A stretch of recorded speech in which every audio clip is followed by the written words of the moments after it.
right, everyone, we are back for the bonus episode.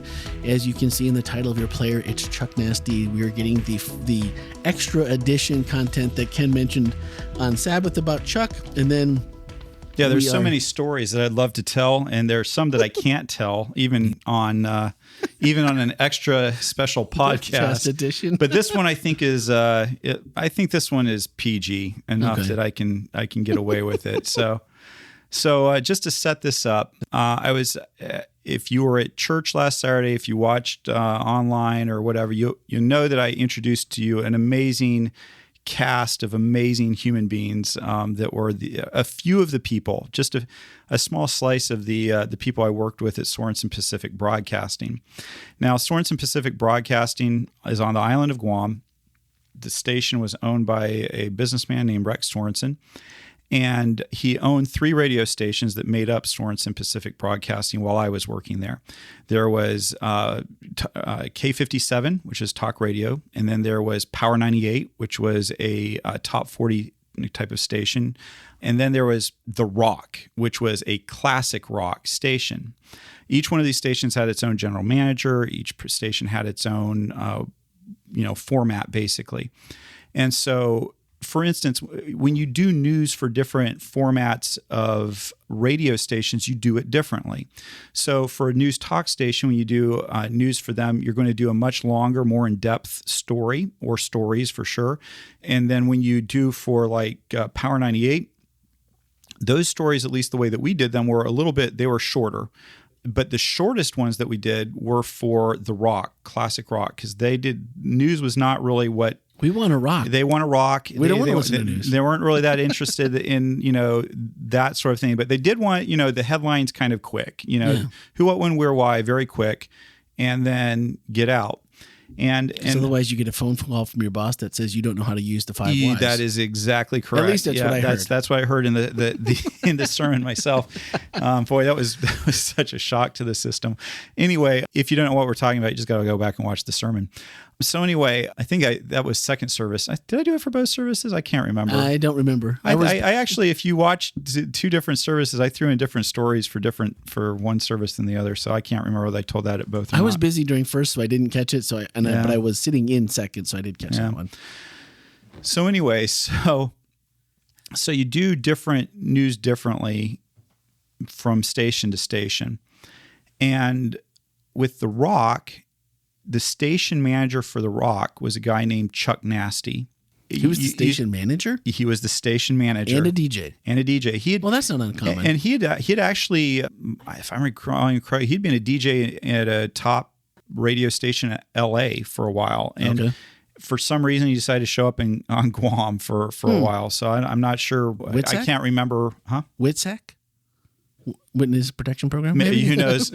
I can tell you. Now you just triggered another story, but I'll leave that one alone. Okay. So I don't know what Chuck's last name is, to be honest with you.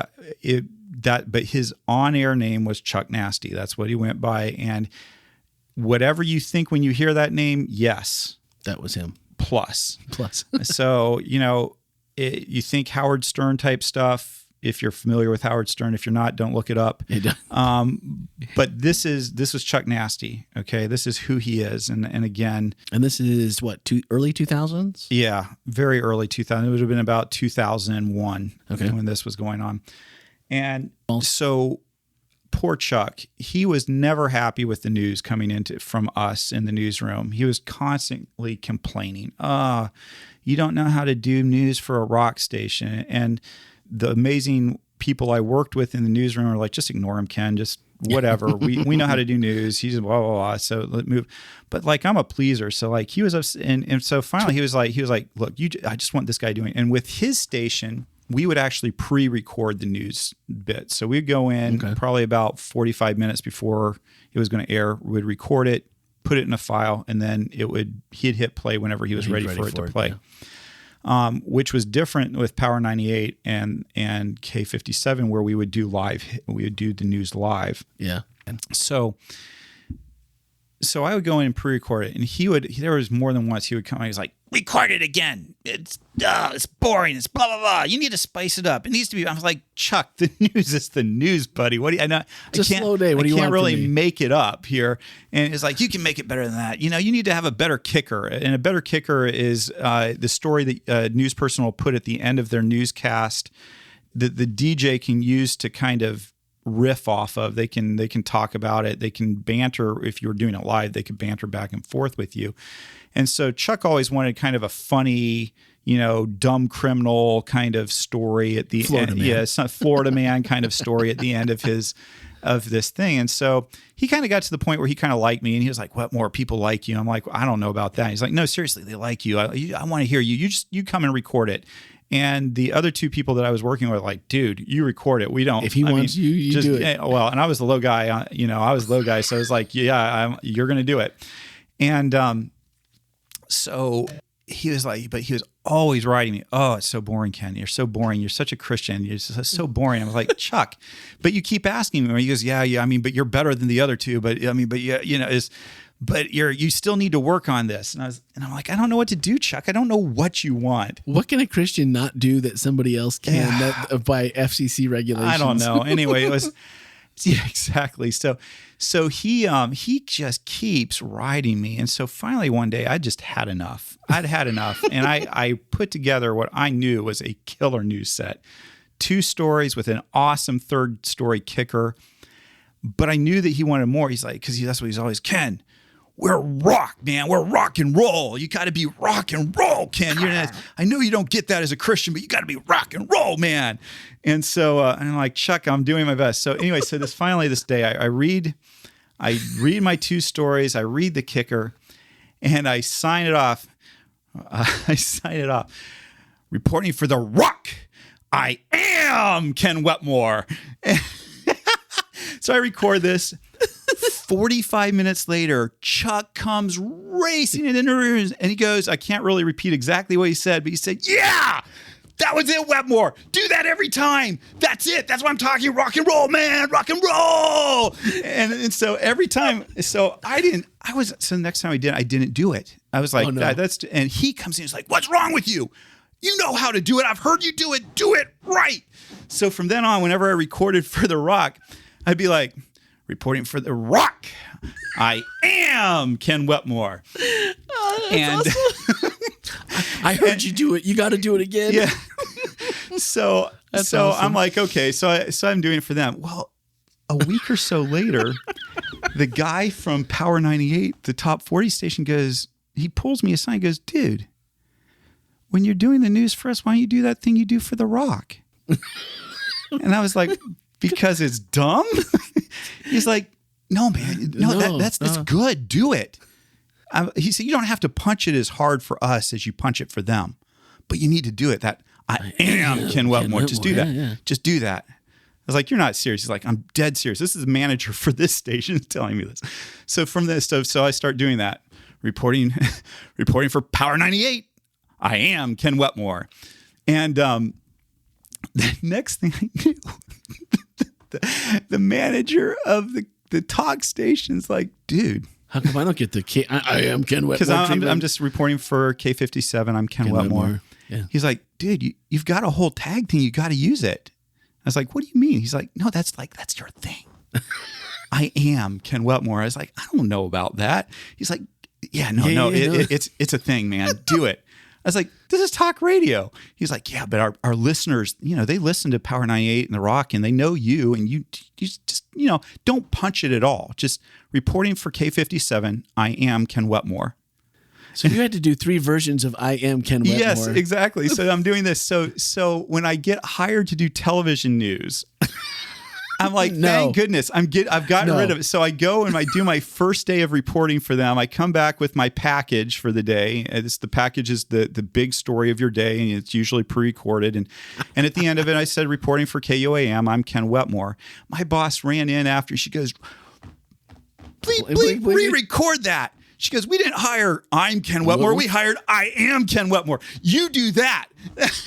So for my whole time on Guam, every time I had to sign off a package or off the air, reporting for KUAM. I am Ken Wetmore. And so the apex, the moment of greatest happiness in this whole career is the day that one of my colleagues came back from a gym that had been built, a community center gym that had been built. And she literally is crying as she's walking into the station. She goes, everybody gather around. Oh, no. And I'm like, and I don't know what's coming. And so she goes, hey, I've got this. This is hilarious. She goes, so I'm at this dedication for this new community center, this gym. And so the kids go out to start playing on the gym. We're rolling B-roll on this. B-roll being the video that you shoot that doesn't have sound with it. Usually it's just the background. So they're rolling tape.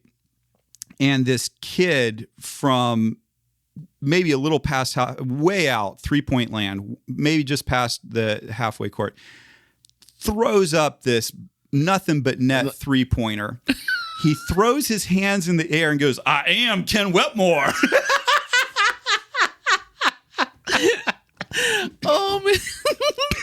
Oh, man. Anyway. I feel now, I'll be honest here. I feel like you've let us down a little bit. Okay. That, I mean, I love you, family. Go love your world.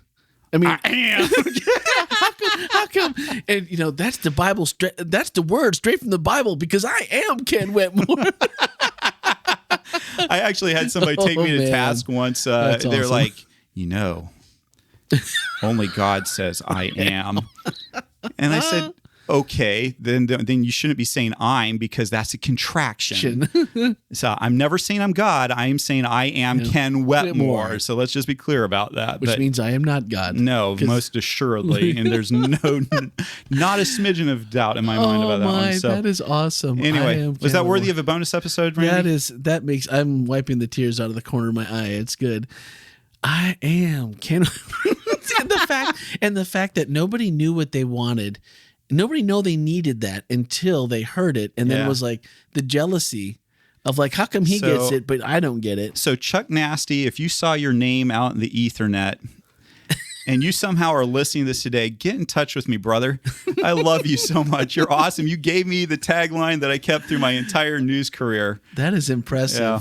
And it would be wonderful if by somehow, I will definitely put this in the embed in our ID3 tagging and put Chuck Nasty, and I'll look him up. And if I can find out, we'll put names. We'll tag this as much, and who knows? He may do a Google search someday and find the episode and contact us here at WholeLife. I and love say, that where's guy. Ken? He was a good guy. He did so many good things for me, and it's funny because we came from very very different backgrounds, but you know, just a good guy. So Chuck, if you're listening, love you, brother. You know, God just has so many ways of bringing people into our lives that we would never choose ourselves. Yeah. And you think of the flavor of life and the things that are the memories. Like, I mean, this is obviously a great memory, smiles on your face and reliving it and the energy. And you go, this may have been someone I would have never chosen in my career. Maybe not someone I would have chosen ever just walking down the street. And God puts me in this place. I'm outside the bubble. He puts me in this place. And I make a friend that still makes me smile after 20 years of not seeing this person, just because of who they were during a short stint, really a couple months of your life. Yep. If we don't say yes, what are we saying no to? Yep. Here's an example. You could have been saying no. You could say no to something that would just completely make your day and your life a whole lot happier. Yep. I love it. There it is. That's it. And signing off for the special edition of This Is WholeLife. I am Ken Wetmore. Yes.